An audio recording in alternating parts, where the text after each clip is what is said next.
very happy to have back on the Goldstein On Gelt Show Professor Irwin Horwitz, who we heard about earlier in the year as a professor at Texas A&M University who failed his whole class. If you missed that fascinating story and the whole background behind it, I would strongly encourage you to check out that interview with Professor Horwitz, which you can find at YouTube. Just go to YouTube and look up Goldstein On Gelt and Irwin Horwitz, and you'll hear the whole story. So we're not going to dig into it now, but I have to tell you, fascinating, and he was a real brave man for taking on the whole academic institution. But now what we're going to focus on a little bit, because this is, of course, an investment show, is understanding what's really going on with the educational system in the United States. Where is it going? Because, of course, that has such a huge impact on where we're going to see America and the economy in the future. Professor, a real pleasure to have you back. Hi, this is my pleasure to be back. So, from following what you're doing, frankly, I am very, very pessimistic about what's going on in the United States. Is there anything you can say to make me feel better? I wish I could. I share your pessimism, and I see it daily. My wife is a professor. I see her experiencing the same thing. My friends that are at different universities, some of Ivy League schools. I mean, they're witnessing the same thing. It's sort of universal in the United States, and that is schools are more and more moving towards a business model where the idea is you collect the tuition, you pass the kids through, you move them through, you process the students, you don't teach the students anymore. And because there's so much competition out there, you don't want to, I guess grade is hard, or give them as much homework or whatnot, because then they'll just change institutions, or give bad evaluations to teachers. Well, let's dive into that a little bit more. Okay. If what you're saying is true, eventually the people who are hiring these college grads, and I dare say it might already be happening, they're just going to say, well, I know that a Texas A&M degree is not worth anything, or a Harvard degree is not what it used to be. And then the schools will be diluting the value of their product, and no one's going to want to buy it. So it seems like it's a pretty transparent market. Won't the market mechanism just fix itself? I guess if the selection process of candidates were better, but when all the students, the schools are kind of in this cascade to a race to the bottom, they're going to have to hire somebody. So it's kind of a catch-22 in terms of who they're going to hire. But I think what's going to happen is that the quality of employees that are, and this is already happening. I've heard this from employers, where the quality of students or the quality of workers, and in some cases very important, areas like physicians and whatnot, are not at the level that they used to be. Mm-hmm. Well, I want to disagree with you, although my personal experience having hired new college grads and also talking to other business owners, in my day job, I run an investment company, but a lot of us do say, we just don't find that the younger people we're hiring have the same work ethic. And I'm not talking about whether their grades were good or bad, because frankly, that's not really the first thing I look at when I'm looking to hire someone. But I'm just talking about just their character, the type of person, because you can always teach someone on the job if he's a person of character who really wants to learn. So again, I'm going to go back to my first question, which is, let me develop my question. I said, do we have a reason to be optimistic? And you said, no, we have a reason to be pessimistic. So what is it that's needed to turn that around?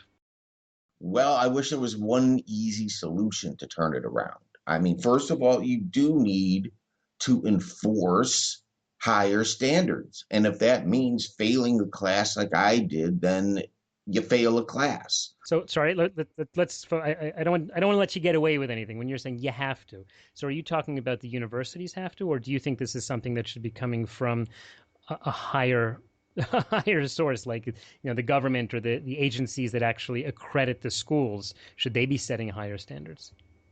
I agree the accreditation bodies should be setting higher standards or maintaining it, although they have their hands full because there's so many schools. So it's that is part of what could be a solution. But a lot of it comes down to how the school administrators deal with their faculty. And if they say to their faculty, hey, we're not going to, unless we get like egregious complaints of sexual harassment or, that kind of stuff, we're not going to worry about whether an 18-year-old student, puts on your evaluation that you're not competent in your subject because the person's not qualified to make those kind of decisions. And once you sort of take the fear away of the professors from the students, then you're going to be back to a much more honest grading system. Mm-hmm. We're talking with Professor Irwin Horwitz, a repeat customer on the Goldstein On Gelt Show. Make sure you listen to the previous interview that we had with Professor Horwitz, which you can find at YouTube by simply looking up Goldstein On Gelt and Irwin Horwitz, and you'll find a fascinating interview that where the professor explained to us what happened that caused him to fail his whole class. He's been explaining to me now a little bit about the U.S. higher education system and really how it's setting itself up for failure. And my big concern is that if the education system is going to be failing, what does that mean for the future of the economy? As an investor, I have the ability to literally invest anywhere on the planet. Why should I keep investing in the United States if what you're saying is true to us? So tell me, are we focusing? Is the U.S. education system simply focusing on the wrong thing? To some extent, yes. And I think another one of the hidden problems, and this is going to have significant financial repercussions. I think it's beginning to. I think it's going to become a lot worse. Is that with the proliferation of these online schools that pretty much they accept anybody who regardless of their performance in high school or abilities or whatever, and then set these students up and get them hooked into to government loans. And pretty soon they get an online degree that employers know aren't really worth the paper that they're printed on. And then all of a sudden these students are like 80,000, 100,000 in debt.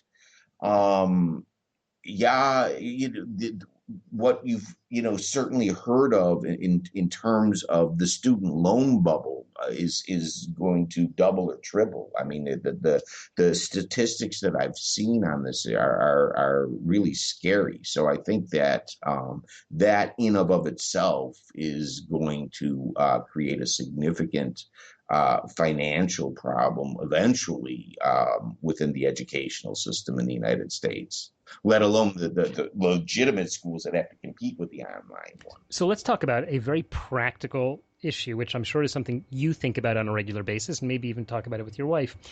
Recently in the news, there have been a number of stories about people who really stood up for themselves. Kim Davis in Kentucky, she didn't believe in gay marriage and refused to sign a marriage certificate and ended up in jail. And you had an opinion for how students should act in class, and now you are no longer working at that university. What advice would you give to someone in the working world who actually has a strong moral opinion about something? A, I'd ask, what should he do? And B, is there something you think people should do to plan in terms of their own personal finances if they are allowing themselves to be in the greater world when they actually do have very strong beliefs about how things should be done? Well, you're talking about workers and not professors here. Is that correct? Well, I think in any field, right? You stood up for what you believed in, and Kim Davis stood up for what she believed in. And I'm not judging one way or the other. I'm just, these are the big stories this year. You are certainly, I really think it comes to doing the best you can, which sometimes means that you're not going to always succeed at it, but the best you can to find a fit between what it is that you want to do and the culture that you'll be working in within the company. I mean, you can have two banks, that do the same thing, the same lending for the same rates, and et cetera. But you have two completely different cultures within the company, and I think people need to find cultures that best suit their own morals, their own beliefs, and focus on trying to find the most compatibility and the best fit. I think that sounds like wise advice that a parent would give a child, although I have to say it's kind of sad, because I'm trying to read between the lines, which is, you went to an institution of higher education where you would hope that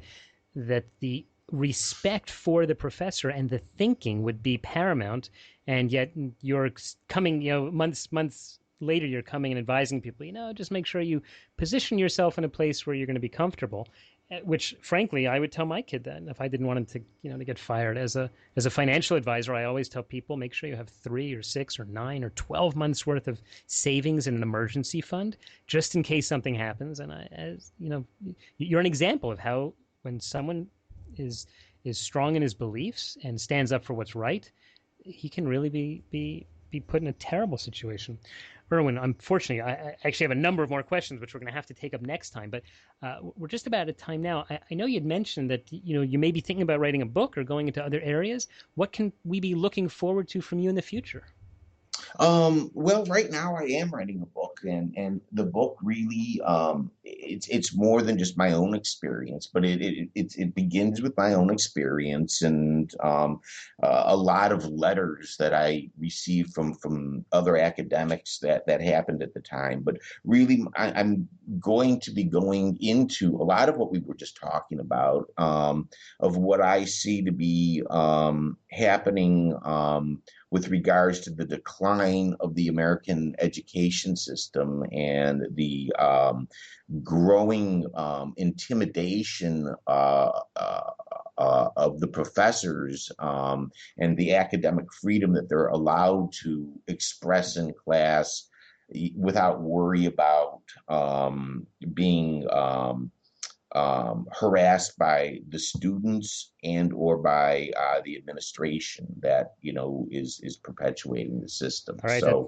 that is a very important bit of information. As the book progresses and when it comes out, please keep us posted, and we'll share with the Goldstein On Gelt listeners how they can follow you and learn more about it.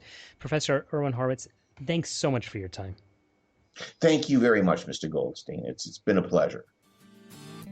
You've been listening to the Goldstein On Gelt Show with money maven Doug Goldstein. Doug's weekly radio show is heard around the world, but if you miss it, you can download the podcast at www.goldsteinongelt.com. The Goldstein On Gelt Show gives you up-to-date financial ideas so you can get on the path to financial freedom. If you'd like your questions answered on the air or off, send Doug an email to doug@profile-financial.com. It's your money for your future, so join Doug every week to build your wealth on the Goldstein On Gelt Show.